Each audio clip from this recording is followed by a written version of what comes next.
You're listening to HardinDaPaint with your hosts, Kyle and Justin.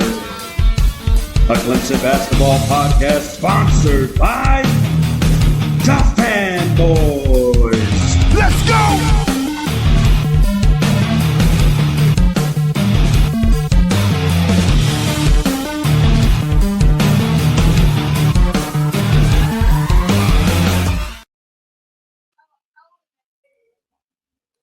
Welcome, everyone. We are finally in hoops season. For Clemson's HardinDaPaint, I'm Kyle. And I'm Justin. Man, we're finally into this season. It's felt like it's been an eternity. Justin's going to get into the women's side of things here in just a second. We're going to do a preview for them and talk about their games that they've already played. Just want to go over our sponsors right fast. Our sponsors are Pepsi, Clemson's Wine Bar, Arden's Burger and Grill in Central, Upstate Physical Therapy in Anderson, Greenville Sports Media, and, of course, the Fanboys. Justin, I'll let you get into the women's side of things first, brother. Go ahead with it. Well, I mean, obviously you can talk about Clemson, South Carolina. It's always a big game when you play your rival. That's coming up actually this Thursday coming up. Mm-hmm. Then the other out-of-conference games you can talk about is Clemson, Mississippi State in the Van Chancellor Classic in Houston on Friday the 24th. Another big SEC matchup. And then finally, obviously, let's talk about the ACC-SEC Challenge, who we play Auburn, who we've actually been familiar with playing them last year in the women's NIT. And that's on Thursday, November 30th. Any of those games really stick out in your mind, Kyle? Oh, yeah, for sure. I mean, the one you pointed at the most is Auburn. We've seen them a bunch. It'll be, our second time playing them in a pretty close span of time. Like you said, of course, South Carolina, coming up here this week is always a big game. We can steal one from them. That'd be nice. Might be wishful thinking, but I mean, I'm going to give us the benefit of the doubt until the game happens. Anybody can win on any given day. So yeah, I'll let you rock into the ACC side of things and get into the preview as well. Okay. Well, let's first start out. The ACC preseason rankings came out.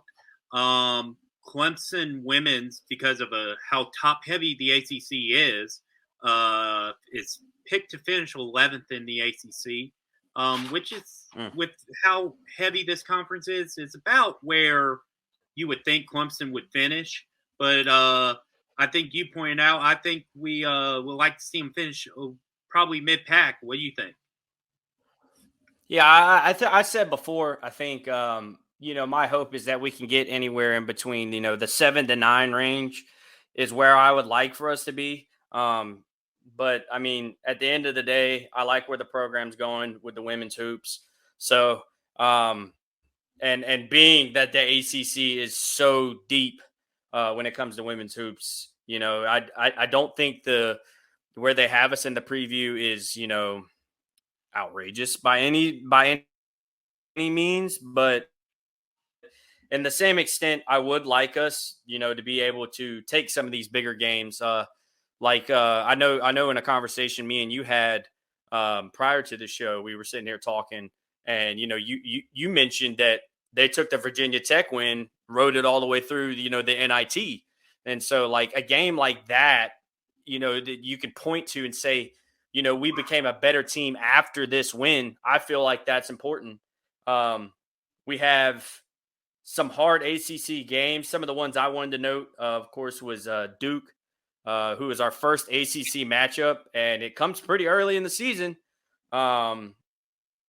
Virginia Tech, North Carolina, and Notre Dame is another one. Of course, you can always mention NC State, but it's deep in the ACC, that's for sure, when it comes to women's hoops. Oh, most definitely. And I mean, you can even mention Florida State, Georgia Tech. Louisville. Yep. I mean, there are a bunch of teams in the ACC that are really, really good. That if you can still win here or there, I mean, that 11 finish could almost look like maybe a 5th, 6th, or 7th finish, which would be a great thing in Amanda Butler's, what is this, her 3rd season with the Tigers, I believe.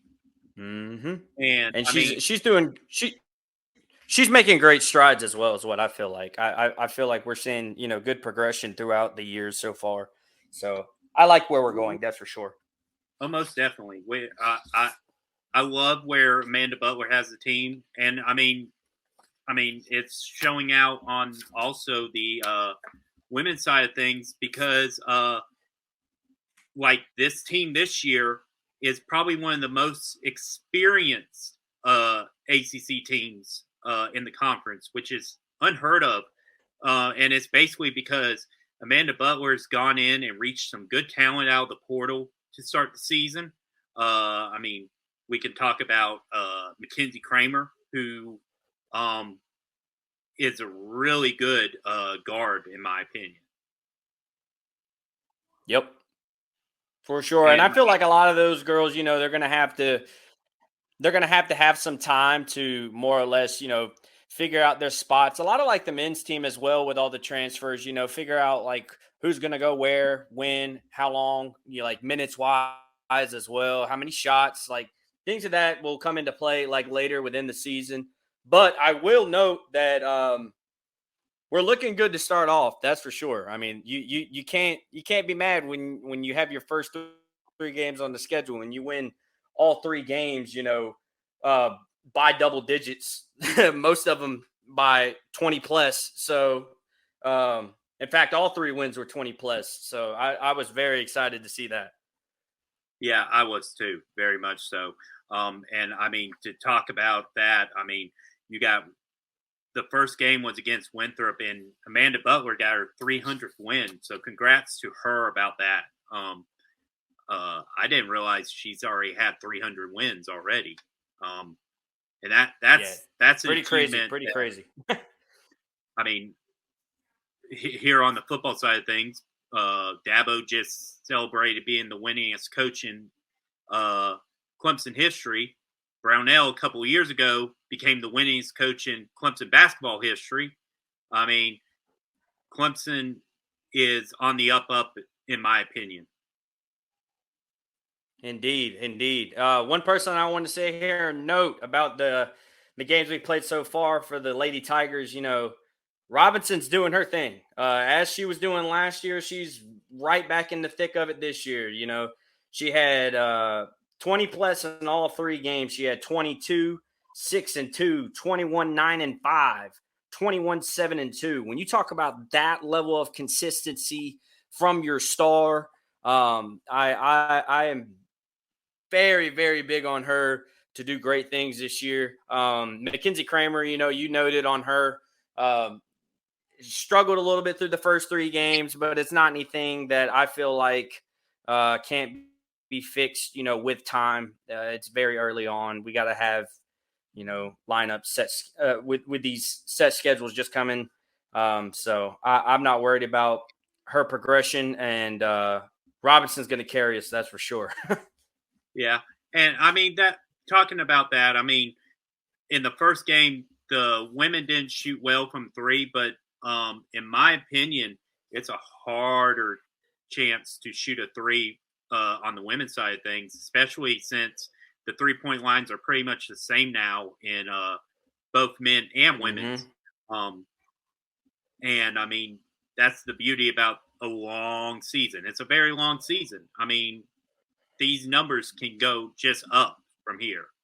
And oh yeah, I've always had the feeling you give me a bunch of girls or women and let me coach them, they will outwork the men because they are probably one of the hardest working type teams you can coach. For sure. Now getting into the men's sides of things, right before we do, TrueVictory.com. Do you need new sports gear? Make sure if you do to visit truevictory.com and use the code TheFanboys. Get you 15% off your order. Brother, we have won the Asheville Championship Invitational for the men's. Played, some hard-nosed, tough-fought games that PJ Hall did his thing in every single game. Let's go into the first game versus Winthrop first, bro. Well, it's like the story says on ClemsonTigers.com. Clemson rolled easily over the Winthrop. What are they? The Eagles? Yeah, they're the Eagles. So I was about to say, I actually had a scholarship to go to Winthrop, so it's kind of bad that I couldn't remember what they were. But they won pretty handily against the Winthrop Eagles, and then so we're sitting at 3-0 right now with wins over UAB, which is, in my opinion, that's a quad one win that you can add to the list. And now it might not be towards the end of the year, but right now it's looking like a quad one win. Davidson, and they rolled. Do what? I wanted to note that UAB rolled Maryland today as well. Like they just outgunned them. And UAB is a young team this year. I mean, I think they have 7 new people on the roster. So they're pretty young, but in the same extent, like I said, they just rolled a good Maryland team and they could not get back in it. In that UAB game, I wanted to note that, Clemson was down the majority of the game and, they just fought some more. And by the end, we were right in the thick of things and ended up making a 77-76 come behind win. 27 points out of there was PJ Hall, who had himself a day in that game. So I was very impressed, with the adversity that we showed throughout that game for sure. Yeah. And to even note that, I mean, we had with 7:01 left to go in the game, we had a 67-58 deficit. So to score, what is it? 38 points in the second half to UAB's 34. I mean, that's great for Clemson. And one thing to note about UAB, they're the defending NIT champions. So, I mean, they're not any joke of a team. And their record at 0-2 doesn't really show what they truly are. I mean, they're a young team, and I think they can come along at the end of the year. But the other thing to note is, going into that championship game, Clemson actually was behind at one point, 26-6 or something like that to start the game. It was 21-6, and then we held them without scoring for over 4+ minutes. So we flipped the script, and then we kind of evened out with Davidson. It was a hard-nosed fought game. Gerard finally found himself, after struggling the first two games in the season. I mean, he couldn't hit a 3 even if he prayed for it. But today he was draining it. He looked like the Gerard we went out and got. I wanted to give a shout out to Godfrey, man. When I was watching that game, he was just such a physical force.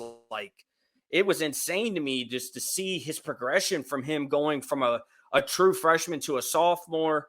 He looks like a very, very poised guy. Shefflin did his thing like he always does, catching charges, being big on the boards. You had Chase and Dylan both doing their things. But Gerard for sure was the person that, had himself a day. He hit 6 threes. Was a big part of us getting back into things within this game. And I was very impressed, when you're down, like you said, 21-6. I mean, that's a struggle bus for you to be able to, flip the script, put the defense on, tighten your shoelaces a little bit and stay in the thick of things. It was impressive for sure. Yeah. And I mean, to mention this, Davidson's biggest lead was at 18 with 8:45 to go in the first quarter. And then Clemson went on a 10 their best scoring run was 10 points.